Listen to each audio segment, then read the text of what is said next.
crime wave in Gotham. Other breaking news. Water.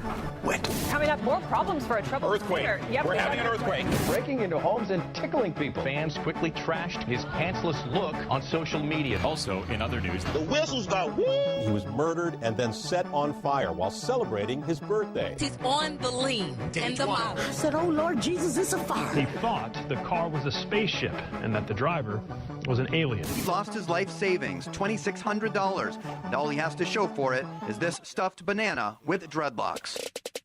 Welcome back to the Bernstein and Goff Show here on 670 The Score, 670thescore.com. Watch 670thescore.com, and shout out to all the Facebook Live people. I haven't been chatting with you guys today. I apologize. I will get back to my duties. It is time for In Other News. We do it every day besides Bears Monday to kind of, spread our wings a little bit and try to figure out what's going on in the world of sports and outside of the world of sports. I got a sports thing in social media that I do want to talk to you about after this segment is over as well. Okay, I'll start you with a sports thing then. These are the worst seasons by a DH, and this is using wins above replacement per Baseball Reference, or B-WAR. The worst seasons ever. Worst season ever. And Joe Sheehan has this list compiled. 1984, Ted Simmons batted .221, on base .269, slugged .300. He was a negative 2.1 WAR. And no good. 1991, Alvin Davis. .221, .299, .335 was the slash line, a negative 1.8 WAR. This man, this year, the third worst season ever by a DH. Okay. Slash line, .244, .289, .391. Can you give me a division? A negative 1.5 wins above replacement. Give me the division he's in. Shep, you heard those numbers? He's making $26 million. Wow. All-time bad DH. And Joe Sheehan calls him right now the single worst player in baseball. Albert Pujols? It is Albert Pujols. And for those who are saying, wait a sec, he might get 100 RBIs. Well, as we always say, it has to do with the amount of time you come to the plate with runners on base.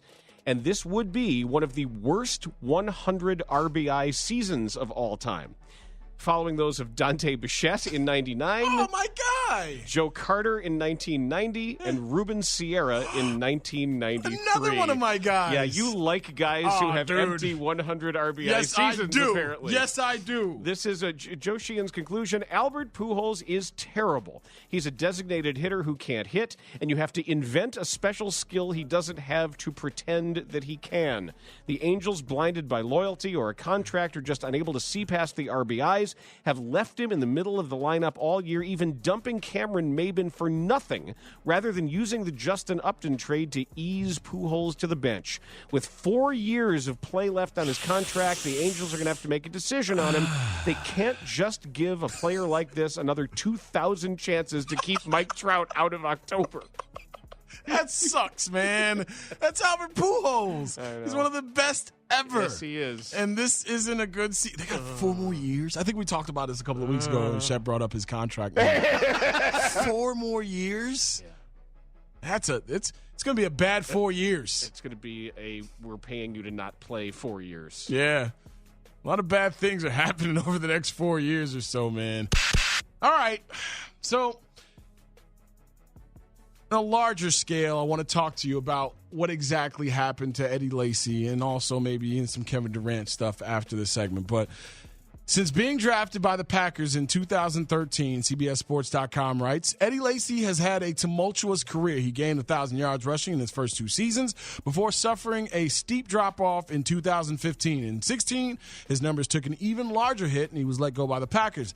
The Seattle Seahawks picked Lacy up, and he hasn't played much. He appeared in 1 game, getting 5 carries for 3 yards before being scratched on Sunday.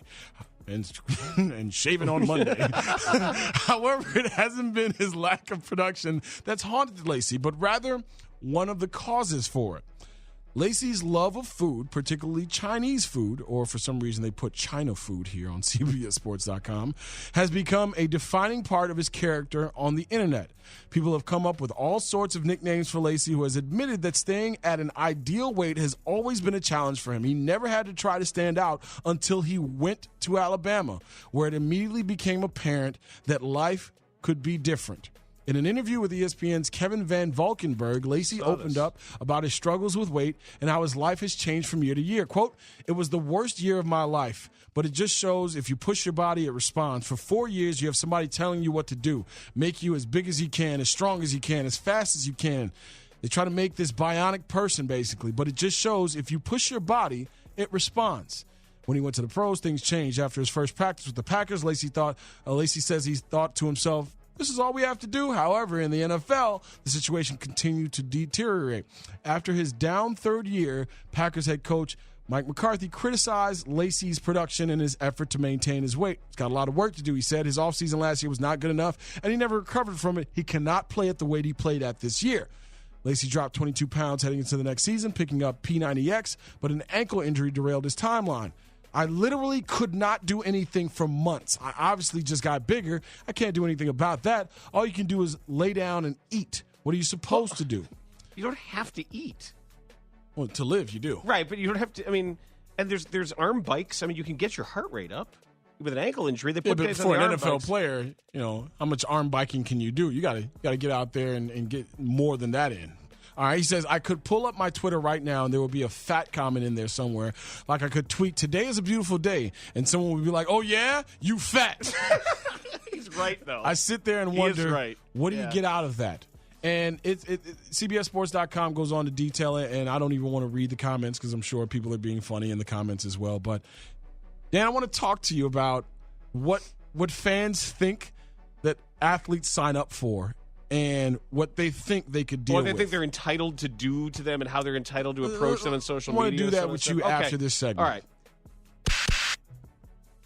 I'm going to introduce you to a woman named Sophia Wisniewski. Oh, I thought you were going to say Vergara. Sophia Wisniewski, the chancellor for the University of South Florida, St. Petersburg. And as Hurricane Irma was bearing down, she sent an email to her boss saying she remained on campus. She noted things were quiet. She could hear the birds chirping. And there was a little problem. She was in Atlanta. She had abandoned ship, as it were. There were students still on the campus as the path of the hurricane was changing, and she had bailed. She told her boss she was still there, and she had left the state. So, how do you pull that one off, though, when you tell someone you're still in the state? She negotiated a resignation yesterday or Monday. University officials were set to fire her for what they called incompetence and lack of leadership. And she's defiant about this. She says, I strongly reject any question of my leadership during Irma. Even though she lied, said she was still on campus, and she had left campus, and the president of that USF system, Judy Genshaft, said, I expect a competent chancellor to be able to process this weather information and respond to the evolving emergency. The issue isn't legal authority, it's leadership competence in an emergency situation, and there were 10 students who were left in dorms who didn't have anybody there looking out for them because everybody had bailed, including the chancellor, said she hadn't. Yeah, it sucks. Yeah, you can't do that. All right, I feel like this story is the story of to cook the books or not. This is from Scott Davis from the Business Insider.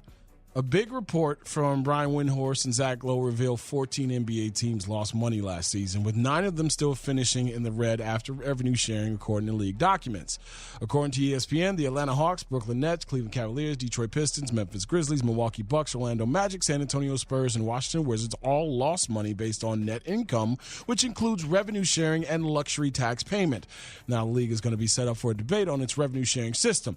Even with a $24 billion deal now in effect, a rising salary cap and rising player salaries have not closed the gap between the NBA's richest teams and struggling teams. According to ESPN, some small market teams believe the NBA's richest teams should share more, while some big market teams scoff at that idea. According to ESPN, several ideas have been thrown around by both parties, and more will be heard at a Board of Governors meeting in late September when they have scheduled a long session on the issue. Dan, I ask you this because it goes on. That's a shell game. That's a shell game with if a you're $5 billion TV deal, and I know there's three times the amount of the previous bid. By the way, 3 times the amount. Like, I know what you can show in your books and what you can do overhead wise in terms of how many people you actually employ, as opposed to the rich NBA players who you tell, hey, you can bring your family here, just walk around for a little bit. Next thing you know, you've got them down for $125,000 as an ambassador. I know it happens not just in this city but in others as well. That happens a lot. These books are being cooked to a ridiculous proportion. Now, I don't know what it's setting up for, though, because with owner infighting, it's not like owner and player infighting. If you're telling players that we're not making as much money as you think, then are they trying to get ready to lock out the players again? What do you think this is? Owners are always going to represent themselves as having less money than they want you to know, right? They're going to put out there that, we would love to have all this money. After the Warriors just built $1 billion stadium. Right. I guess I need to know more. I would love to have. I do know somebody who has done accounting work for NBA teams. I'll ask him. Okay. I'll see what he thinks because that's somebody who would know. That's in other news.